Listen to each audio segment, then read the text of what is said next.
দীর্ঘ ২ বছর ধরে নিষিদ্ধ রয়েছে কার্যক্রম, তবুও বিধিনিষেধ ভেঙে দেশে অরাজক পরিস্থিতির সৃষ্টির পায়তারা আওয়ামী লীগের। জুলাই আসার সঙ্গে সঙ্গে আবারও সক্রিয় হয়ে উঠেছে দলের নেতাকর্মীরা।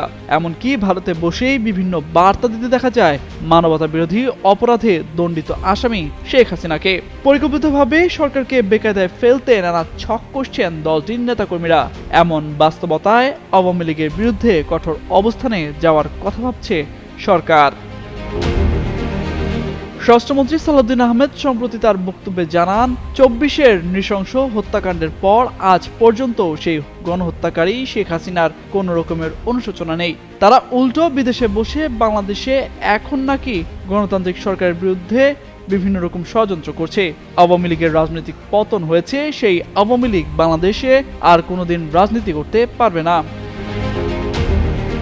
এ বিষয়ে রোববার চিফ প্রসিকিউটর মোহাম্মদ আমিনুল ইসলাম বলেছেন, মানবতা বিরোধী অপরাধের দায়ে রাজনৈতিক দল হিসেবে আওয়ামী লীগের বিরুদ্ধে তদন্ত চলমান। অভিযোগ প্রমাণিত হলে আইনি প্রক্রিয়ার মাধ্যমে দলটিকে নিষিদ্ধ করা হবে।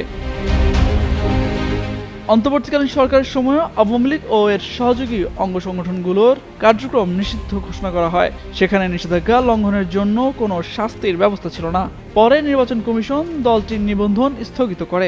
বিএনপি ক্ষমতায় আসার পর এই সংক্রান্ত আদেশে কিছু সংশোধনী এনে সন্ত্রাস বিরোধী বিল ২০২৬ জাতীয় সংসদে পাশ করা হয়।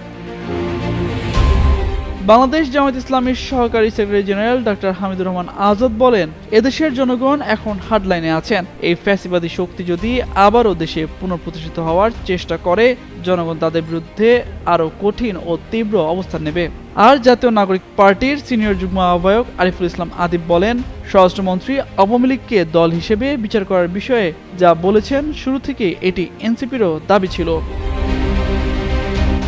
সার্বিক পরিস্থিতি পর্যালোচনা করে সরকারের নীতিনির্ধারক মহলে আলোচনা ওঠে যে আওয়ামী লীগকে ছাড় দিয়ে কোনো লাভ নেই।